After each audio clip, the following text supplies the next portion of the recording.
Dan yang keempat, saudara-saudaraku sekalian, para pemirsa yang budiman, rumah tangga yang akan penuh barokah adalah rumah tangga yang menjadi pusat khidmat untuk umat. Ini nih, khairun nas anfa'uhum linnas. Sebaik-baik di antara manusia adalah manusia yang paling banyak manfaatnya. Sebaik-baik di antara keluarga adalah keluarga yang paling banyak manfaatnya. Oleh karena itu program, anak-anakku sekalian, mama, anak, sini kumpul. Hidup di dunia hanya sekali dan sebentar. Papa belum tentu panjang umur, sudah agak bau tanah begini. Mungkin mama lebih duluan lagi daripada papa. Atau kalian, kita tidak tahu. Kita sepakati rumah tangga ini adalah tempat sinergi, bahu-membahu untuk mendekat kepada Allah Subhanahu wa ta'ala. Oleh karena itu, marilah kita jadikan rumah tangga ini adalah rumah yang paling banyak manfaatnya, bagai cahaya matahari, menerangi dalam kegelapan, menumbuhkan bibit-bibit, menyegarkan yang layu. Kita harus jadikan rumah tangga ini seperti rumah tangga yang bercahaya. Siap? Setuju? Setuju? Begini, satu, cita-cita rumah tangga kita adalah reuni di surga nanti. Ada yang minat ke neraka? Nggak mau, nggak mau. Anak-anak mau, cusulung, adek nggak ada. Papa juga nggak mau. Oke, kita kumpul di sorga. Dunia cuman sebentar, nggak apa-apa. Rumah kita kecil, yang penting di sorga besar. Setuju? Setuju. Jadi gimana Pak? Makanya kalau kita punya uang, kita bikin rumah sebanyak-banyaknya. Untuk apa? Supaya makin banyak orang yang tinggal di rumah kita. Kita tidak menempati di dunia, tapi pahalanya kita miliki di akhirat. Kalau kita punya uang, pakai secukupnya. Selebihnya kasih makan. Lebih banyak anak yatim yang tinggal di rumah kita, lebih bagus. Lebih banyak jompo yang tidak punya sanak saudara. Cukupi yang lapar, kasih makan yang haus. Oh, minum ya, kasih minum yang haus. Beri pakaian yang telanjang. Terus kita secukupnya. Tapi setiap punya harta, menebar sebanyak-banyaknya. Itulah rezeki kita. Setuju anak-anak? Setuju Pak. Dengan demikian rumah tangga itu benar-benar gigih mencari dunia, tapi bukan untuk ditumpuk-tumpuk. Inilah sebetulnya rumah tangga yang paling disukai oleh Allah. Dan dari rumah tangga kita juga menjadi sumber dakwah. Tatatan rumah, setiap tamu ke rumah tuh tok tok tok, atau Assalamualaikum warahmatullahi wabarakatuh. Orang jadi ingat kepada Allah. Duduk di rumah, bukan ingat kekayaan dan pangkat kita, tapi tiap orang bertamu jadi ingat kepada kekayaan dan kebesaran Allah. Kalau kita di wisuda, segera kita pasang adik kita yang TK Al-Quran juga di wisuda, ya, supaya tidak ujub, ya, bahwa yang pakai toga itu tidak hanya sarjana, tapi TK juga, ya. Kita atur sedemikian rupa supaya rumah kita tiap orang masuk ingat kepada Allah. Kita atur akhlak kita supaya setiap orang yang masuk pulang dari rumah kita mengenang kemuliaan yang punya rumah. Bukan bagusnya rumah, bagusnya rumah mah hanya tembok. Yang maha tuh bagus yang punya rumahnya. Assalamualaikum, silakan duduk, enak. Apa kabar? Ya, dulu cerita pernah bertamu ke seorang ulama, rumahnya gubuk. Tok tok, Waalaikumsalam. Sepertinya sudah akrab, pada baru pertama kali tamu. Bagaimana adek? Ayo duduk.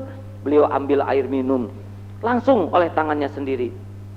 Ayo silakan. Beliau ambil ranginang. Tahu ranginang? Pas dibuka ambil satu-satu. Beliau juga pegang satu. Sampai kami pulang, beliau tidak makan itu ranginang karena beliau ompong. Tapi beliau begitu ingin para tamunya ini ditemani. Ini bukan meremehkan, ini serius, hadirin. Beliau ingin tamunya ini tidak sungkan. Beliau tidak banyak bicara, tapi pulang dari rumah beliau, kami jadi tahu bagaimana cara memuliakan tamu. Seharusnya setiap tamu yang datang ke rumah kita tidak membicarakan barang-barang, tidak membicarakan aksesoris, tidak membicarakan maung-maungan, keramik, tapi yang dibicarakan adalah ilmu dan keindahan pribadi yang bisa dicontoh oleh mereka. Itu rumah tangga yang barokah. Dan kalau bisa rumah tangga kita ini menjadi rumah tangga yang dicintai tetangga. Setiap punya makanan bagi tetangga, sehingga apa yang kita nikmati dinikmati oleh tetangga. Karena sehebat-hebat rumah, kalau kita tidak akur dengan tetangga, cilaka. Betul tidak? Coba saudara musuhan dengan tetangga, mau keluar dari rumah, ada dia, rumah segede itu nyapu terus tulayang, nengok lagi, kepaksa keluar dari pintu belakang, padahal sungai. Kalau kita benci sama tetangga repot. Sehebat apapun kita punya sanak saudara, tetanggalah yang bisa menolong kita.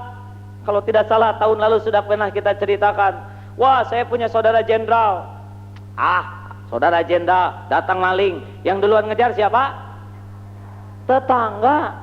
Tapi saudara saya punya pemadam kebakaran, kompor meletus, yang duluan manjur apa nyeblok apa tuh ya? Menyiram siapa? Tetangga. Tapi saya punya saudara dokter, punya rumah sakit. Walaupun punya saudara dokter rumah sakit, kalau anak jatuh yang duluan nolong siapa? Tetangga. Tapi saya punya saudara jago kungfu, jago karate. Walaupun punya saudara segala jago, kalau dikejar anjing kejar siapa? Ya masing-masing. Makanya perhatikan ini ya, tetangga katanya. Hati-hati ibu bapak yang budiman. Jadikan rumah tangga kita sebagai pesantren, pusat khidmat untuk masyarakat, pusat khidmat untuk umat. Setiap anak keluar dari rumah, dia masuk ke sekolah, dia jadi contoh kebaikan di kelasnya. Pembantu kita, khadimat kita berbelanja ke pasar, dia jadi contoh kebaikan berbelanja bagi orang-orang pasar. Ibu pergi arisan, ibu olahraga di kantor, ibu jadi figur contoh di kantor-kantor. Dia jadi cahaya bagi lingkungannya. Bapak pergi ke kantor, di kantor jadi contoh, jadi suri toladan, jadi cahaya. Harusnya rumah kita seperti sumber mutiara yang pergi kemana saja menjadi cahaya. Itu rumah tangga yang barokah. Perkara kaya, perkara punya kedudukan kecil demi Allah, kekayaan itu kecil. Firaun juga kaya mati, betul tidak? Perkara punya kedudukan fakat kecil demi Allah, kecil dunia ini. Yang berharga itu isinya ya. Ingat, buat apa beli botolnya? Ini biangnya. Buat apa kita punya topeng yang bagus kalau isinya butut? Apa artinya penampilan yang indah kalau pribadinya jelek? Apa artinya pakai lipstik mahal kalau bibir bawel? Ini penting.